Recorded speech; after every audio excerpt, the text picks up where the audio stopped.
Jake adjusted the strap of his backpack as he stepped onto the crowded platform of the Starhaven orbital station. Ships of all sizes hovered above, docking with mechanical precision, and the station itself was a sprawling tangle of lights, walkways, and moving lifts. He had always dreamed of working on a station like this, where engineers like him could fix, build, and explore. But today, he wasn't here for work. He was here for a quiet life, just him and a new apartment. The apartment unit was small but functional. White walls reflected the artificial light, and the furniture had a minimalist design. Jake dropped his bag on the floor and let out a long sigh. He had spent months searching for a place that felt safe, comfortable, and quiet. His roommate, he had hoped, would be someone ordinary, human, and uneventful. Someone who liked silence and respected privacy. That was the plan anyway. A soft ding sounded from the door. Before Jake could react, it slid open and a figure appeared. She was tall, taller than any human Jake had met. Her skin shimmered faintly, almost like liquid silver under the station lights. Her eyes weren't the typical human shape. They were elongated, with a shifting color pattern that made him feel like she could see straight through him. She carried a small bag that seemed far too light for her size, and her movements were both graceful and oddly deliberate. "Hello," she said in a voice that had musical tones to it. It wasn't harsh or alien in a scary way, but it was different, somehow enchanting. "I am Lyra, you must be Jake." Jake blinked. Yeah, that's me. You're my roommate." "Yes," she replied, smiling faintly. "I am here to live with you for a time." Something about the way she said it made Jake uneasy, though he couldn't tell why. "Right, okay, cool, you can put your stuff there." He gestured to the corner of the room. Lyra stepped inside, and Jake noticed how she studied every object as if it were alive. When she saw his small collection of books, she touched the covers lightly, then looked at him. "You read these?" Curious. "Humans learn many things from pages." Jake chuckled nervously. "Yeah, I like books. Helps me relax after work." She nodded, her expression serious, but there was a glimmer of something else, curiosity, maybe even excitement. "Relaxation is important for adaptation. I will observe, learn." Jake frowned. "Observe, okay. I mean as long as it's normal stuff." Lyra's lips curved slightly into a smile. "It will be educational for both of us." Jake tried not to let the unease show. Maybe she was just quirky. He had dealt with odd humans before. Surely he could handle an eccentric alien roommate. The first few days were strange but manageable. Lyra's habits were unusual, like standing in the center of the room for long periods, tilting her head at sounds he couldn't hear, or humming tunes that made him feel dizzy in the best possible way. She asked him questions he had never considered answering: what made him happy, how he felt about loneliness, and why humans hugged each other. At first, Jake answered cautiously, thinking she was just socially awkward. But one evening, as he cooked dinner, Lyra suddenly stopped him mid-motion. "Jake," she said, tilting her head, "may I practice?" "Practice?" Jake asked, holding a spatula awkwardly. "Practice what?" She stepped closer, her eyes focused on him. "Mating." Humans have rituals. I must understand them before choosing a partner." Jake froze. "Wait, what?" "I will not harm you. It is learning," she said softly, almost apologetically. "It is necessary for both of us." Jake dropped the spatula onto the counter. "Lyra, I don't know what you mean by that. I just wanted a roommate, not whatever this is." She raised her hands in a calming gesture. "It is not as it seems. It is not intimacy. It is observation, practice, learning how humans interact with their chosen mates. I have never experienced it before. You can help me." Jake rubbed his forehead. He had moved to the space station to avoid complicated people. Now, apparently, he was living with one from another planet entirely. Still, something about Lyra's expression, vulnerable, honest, almost childlike, softened his irritation. "Fine," he said finally, "but nothing weird, just talking or whatever humans normally do." Lyra's eyes lit up. "Agreed, conversation, observation." The next few days were a bizarre combination of normal life and alien practice sessions. She would observe him cooking, eating, or even sleeping. At first, Jake found it invasive, but he noticed she wasn't judgmental. She asked questions like, "Why do you eat this?" or "Why do you dream this?" She mimicked his gestures and noted small patterns in his behavior. Jake started noticing subtle changes in himself too. He found himself explaining things he had never thought about, like why he preferred certain books or why he took long walks on the station's observation deck. Lyra would watch silently, then nod thoughtfully, as if cataloging everything he said. One night while he was on his usual observation deck walk, Lyra followed. "Why do you like this place?" she asked, her voice low, almost hesitant. "It's quiet. You can see the stars. Makes you feel small but alive," Jake replied, leaning on the railing. She looked out at the stars with him.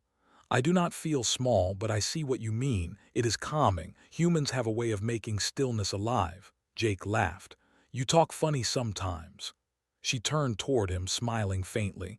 "Perhaps I am learning, you are teaching." For the first time, Jake realized he wasn't annoyed by her presence. He was intrigued. He didn't fully understand her species or her customs, but her curiosity was genuine and her presence comforting. The routine continued. Lyra asked him to teach her simple human gestures, handshakes, hugs, even how to make eye contact without making someone uncomfortable. Jake found himself laughing more than he had in months. He was showing her human culture, and she soaked it up eagerly, sometimes mimicking him perfectly, other times making mistakes that left him chuckling. Then came the first practice session that really tested boundaries. Lyra asked him to sit across from her at the table, look into her eyes, and describe how he felt about the people he cared for. At first, Jake hesitated. This was personal, but he remembered her promise. She wasn't trying to harm him, only to learn. He spoke carefully, sharing stories of family, friends, and moments that had shaped him. Lyra listened silently, her head tilting in fascination, occasionally jotting notes on a small device that projected holographic symbols into the air. When he finished, she simply said, "Humans are fascinating. Emotions are more complex than expected. You are very brave to share." Jake blinked. Brave. He had never thought of it that way. Somehow her words, though simple, felt meaningful. Days passed, and despite the oddity of her practice, Jake began looking forward to their interactions. She wasn't just an alien observing him.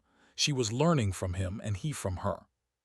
He learned about her species, rituals, their values, and why she felt the need to undergo practice before forming bonds. By the end of the first week, Jake realized two things. Living with Lyra was nothing like he had imagined, and he was starting to enjoy it. Her presence was strange, challenging, and sometimes exasperating, but it also made his life more vivid. Late one evening, he found her sitting on the floor, sketching the station's skyline in luminous ink that glowed faintly under the dim lights. He sat beside her quietly. "You're good at that," he said softly. Lyra looked up, her eyes reflecting the stars outside. "I am learning, just like you are learning about me." Jake smiled, feeling an unexpected warmth. He hadn't come to the station for this kind of life, but maybe this was exactly what he needed. A roommate had turned into a teacher, a companion, and a mystery he wanted to understand. As he left the room that night, he glanced back at Lyra, still focused on her glowing sketches, and realized something startling. He wasn't just tolerating her presence anymore. He was curious. And he wanted to see where this strange, unexpected living arrangement would lead. Jake woke to the soft hum of the space station. The light outside the window painted the room in pale blues and silvers. For a moment, he felt calm. Then he remembered Lyra, his alien roommate who was already awake, pacing silently near the corner of the room. Her eyes reflected the faint light like twin prisms, shifting colors as she watched him. "Good morning," he said cautiously, rubbing his eyes. "Morning," she replied, her voice soft. "I have been thinking." Jake sat up wary. Lyra thinking usually meant some unusual plan or question that might involve him in ways he didn't understand yet. About what? About the practice. She gestured vaguely with her hands, tilting her head. I believe it is time to advance. To understand more of human behavior, I must participate in your routines more deeply. Jake groaned inwardly. Advance? That sounds complicated. I just want to live quietly, Lyra, she smiled faintly. Quiet is good, but learning requires experience. Observation is not enough. Despite his apprehension, Jake found himself curious. She wasn't asking him to do anything harmful, just to share more of his life. Maybe it wouldn't be so bad. The day began normally, with Jake heading to his engineering lab while Lyra stayed in the apartment, studying his habits. But she wasn't idle. She mimicked his routines, trying to understand how humans moved, ate, and interacted. By the time Jake returned, he found her practicing how to make coffee exactly as he did, her hands precise and careful. You're really good at that, Jake said, amused. I learn quickly, she replied, her eyes sparkling. Observation accelerates comprehension. Later, as Jake settled into his dinner, Lyra requested he explain the food. Explain why this combination of flavors is enjoyable. Jake raised an eyebrow but complied, describing taste, texture, and how certain foods brought comfort or memories. Lyra listened attentively, occasionally asking questions that forced Jake to think in ways he hadn't before. You humans value sensations deeply, she said. It is fascinating, and you share without hesitation. Brave again. Jake laughed. I guess I am brave now. Days passed, and their interactions became more natural. Lyra's practice sessions shifted from observation to interactive activities. She asked Jake to participate in small games designed to teach her human social cues. Sometimes they played strategy board games, sometimes simple exercises like mirroring each other's expressions. Each exercise was awkward at first, but it brought laughter and a sense of companionship. One evening, Jake returned from work to find Lyra standing in front of the apartment's hollow screen. She was replaying a video of humans laughing together, studying their facial expressions and gestures. What are you doing? He asked. I analyze social bonding. How humans convey emotion. It is essential for understanding the next phase. Jake leaned against the wall. Next phase, that doesn't sound optional. She turned toward him, her eyes wide and earnest. It is not. To choose a mate, I must experience empathy, trust, and connection. You can help me. Jake hesitated but realized that refusing wouldn't change her curiosity. Fine, he said reluctantly, but I get to set the rules. Her eyes glimmered. Agreed. They started small. Lyra would ask him about his day, his thoughts, even fears he rarely shared. At first, it felt invasive, but he realized she wasn't judging him. Her questions were direct and honest, without sarcasm or pretense. One day, while they were on the station's observation deck, Lyra asked a difficult question. Do humans fear loneliness? Jake thought for a moment, watching the stars swirl outside the deck. Yeah, sometimes. But fear isn't always bad. It reminds you to seek connection. You just have to find the right people. Lyra tilted her head. Connection, you mean trust, sharing experiences. Yes, Jake said. Exactly, you can't really bond without it. She remained silent for a moment, processing. I wish to bond, but I do not know how fully. Jake realized she was vulnerable in a way he hadn't expected. Beneath her alien exterior was a being trying to understand life, emotion, and trust. It made him feel protective. Then you start by trusting someone, he said gently. Like me. You don't have to understand everything yet. She looked at him, her colors shifting in what Jake decided must be her version of emotion. I will try. Their bond deepened as the days passed. Lyra began helping him with tasks around the apartment, attempting human cooking, even learning to clean in ways that made sense to him. Her curiosity and precision were impressive, and Jake found himself enjoying teaching her small, mundane things. One day, a station alert sounded. A minor technical malfunction had caused a section of the station to lose power. Jake and Lyra were in the apartment when the lights flickered and the hum of the station changed tone. "Emergency protocol requires collaboration," Lyra said. "We must secure apartment and wait for engineers." Jake nodded. Though he had never expected to rely on her for anything, her calm, precise instructions helped him manage the situation. She guided him to check wiring panels, secure loose items, and maintain contact with the station's command. Hours passed, and tension grew. Jake realized he trusted her completely. Her presence was reassuring, and her logical thinking complemented his instincts. Finally, the lights stabilized and the hum returned to normal. They sank onto the couch, exhausted but relieved. "You handled yourself well," Lyra said, her tone soft. "Impressive. Humans can be capable." Jake laughed weakly. "Not bad yourself." "I didn't know alien roommates could be this useful." She tilted her head, a faint smile on her lips. "Usefulness is appreciated. I learned from experience. And from you." The station incident became a turning point. Jake saw that Lyra's practice wasn't just about mating rituals. It was a way for her to learn empathy, trust, and human behavior. And he realized he was learning from her too: patience, curiosity, and seeing the universe in new ways. A week later, Lyra asked Jake to participate in a new exercise. She wanted him to teach her human emotions through storytelling. He hesitated at first, but agreed.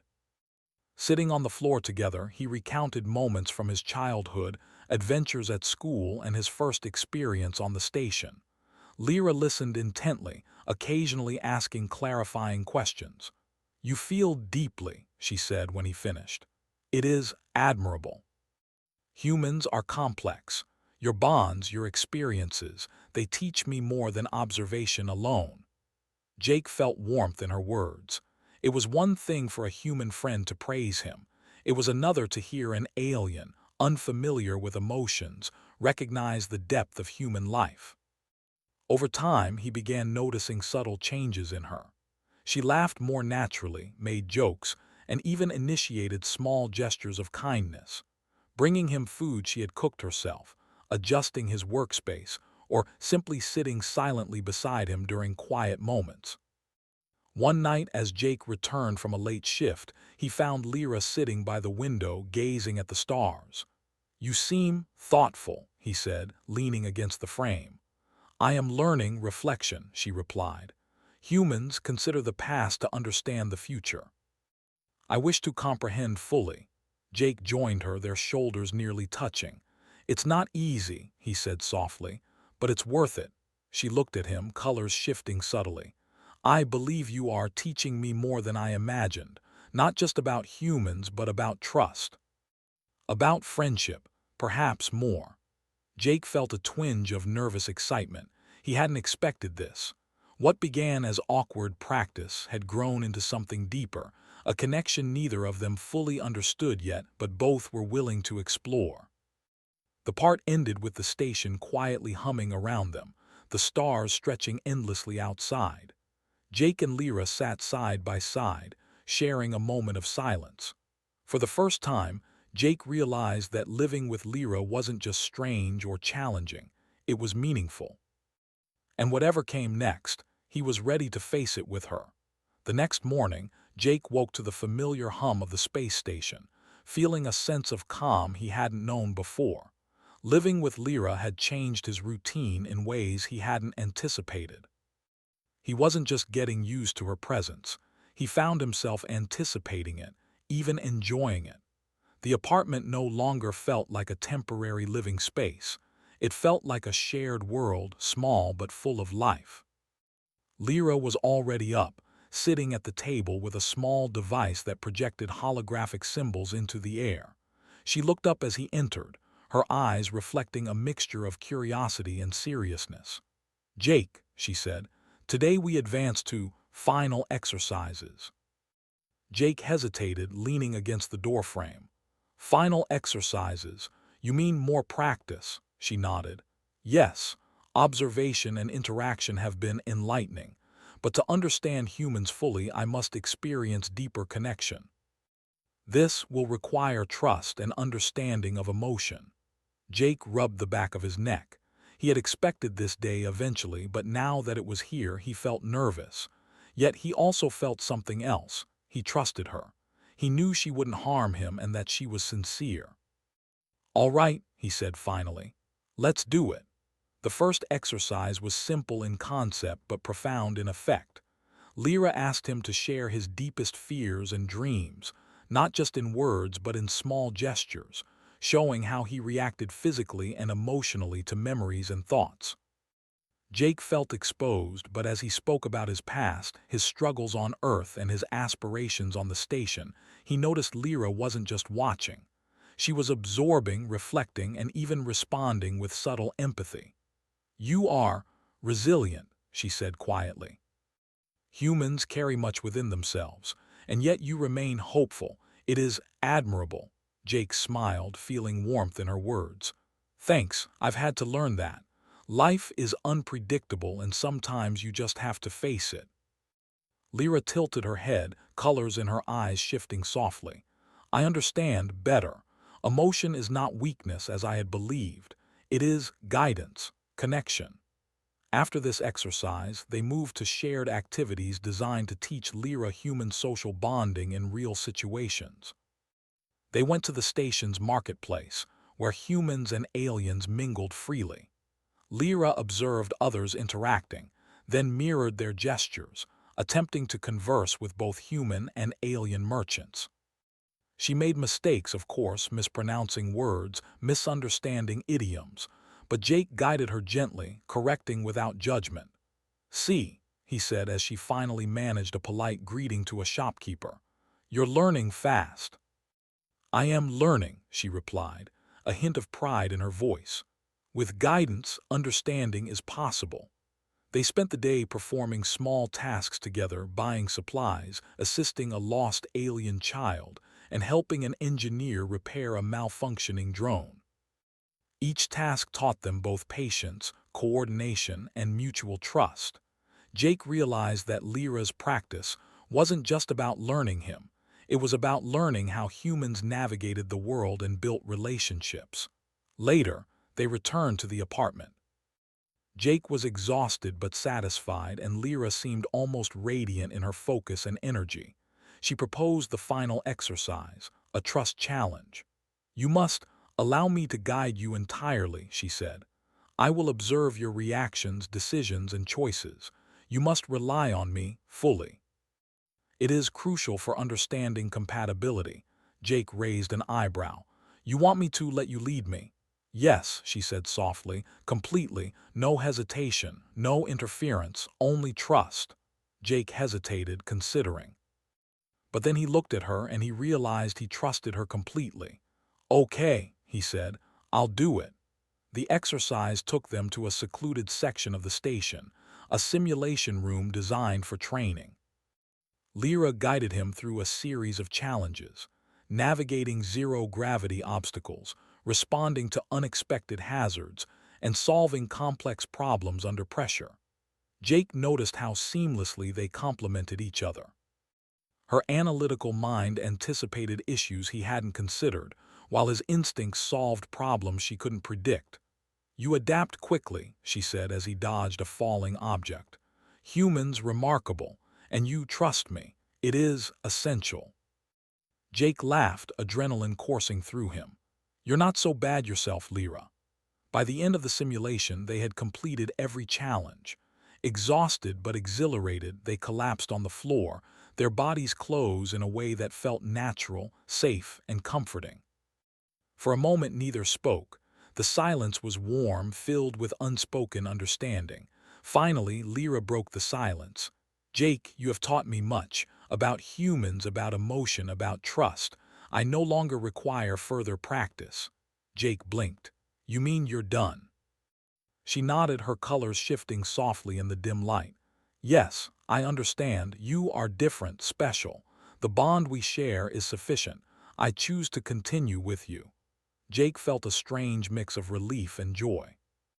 The awkwardness, the confusion, the constant uncertainty, they had led to this moment. Mutual respect, trust, and a connection that neither of them fully understood but both valued deeply. They spent the evening talking quietly, sharing stories and laughing together. Jake realized that Lyra had become more than a roommate. She was a companion, a partner in learning, and someone who had opened his eyes to a universe he had only begun to explore. The next day, the station's command contacted them. They had received a new assignment, a long-term engineering project on a distant orbiting satellite. Jake's expertise was required, and Lyra insisted on accompanying him. He agreed, recognizing that their partnership had grown beyond the apartment. They worked well together, complemented each other, and trusted each other implicitly. The project was challenging. The satellite was damaged, with systems failing due to neglect. Jake and Lyra navigated tight spaces, repaired critical circuits, and solved complex problems under pressure. Each challenge strengthened their bond, forcing them to rely on instincts, communication, and mutual understanding. During one particularly dangerous moment, a section of the satellite's hull threatened to collapse. Jake froze, unsure how to secure the area in time. Lyra acted instantly, guiding him to safety and stabilizing the structure with precise adjustments. "You saved me," Jake said, his voice trembling slightly from the adrenaline. "No," Lyra said gently. "We saved each other. Trust allowed us to act together."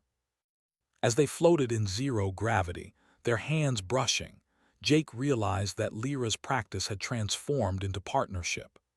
The alien girl who had initially seemed overwhelming, strange, and confusing was now someone he relied on, respected, and admired. Weeks passed, and they completed the satellite project successfully. Station officials praised them, and their cooperation became a model for interspecies collaboration. Yet for Jake and Lyra, the most important accomplishment wasn't the technical success. It was the bond they had forged. One evening, as they rested in the satellite's observation deck, gazing at the swirling nebulae outside, Lyra spoke softly. "Jake, I understand now. Trust, connection, emotion, these are not weaknesses. They are the foundation of partnership. And I choose you." Jake's heart raced. "Lyra, I choose you too, not because of practice or ritual, but because of who you are, who you really are." She smiled, a faint blush in her shimmering skin. "Then we continue together." The following days were calm and full of small, meaningful moments. They cooked together, shared stories, and even explored the satellite's outer decks, gazing at distant stars.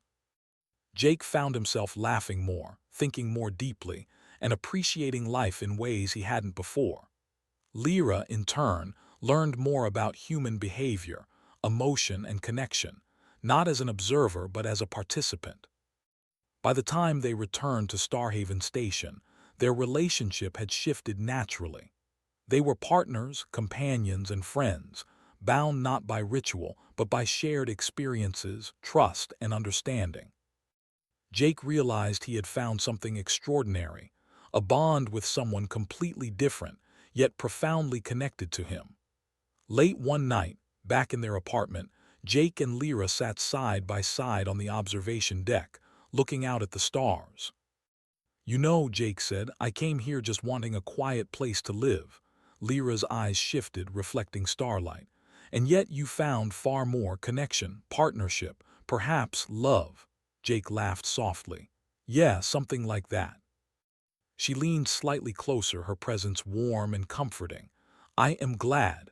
Humans are not so simple after all, and neither am I yet. Together we understand."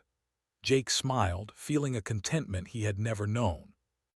The alien girl who had once seemed so strange, so foreign, had become an inseparable part of his life. The awkwardness of early practice had evolved into companionship, trust, and something far deeper. As they watched distant stars, he realized the truth of their unusual story. Life could be unpredictable, strange, and challenging. And yet, It could also bring the most extraordinary connections, bridging species, worlds, and hearts. And in the quiet hum of Starhaven Station, with the universe stretching endlessly outside, Jake knew that whatever adventures awaited them, he and Lyra would face them together, bound not by obligation, but by choice, trust, and an unspoken promise of partnership.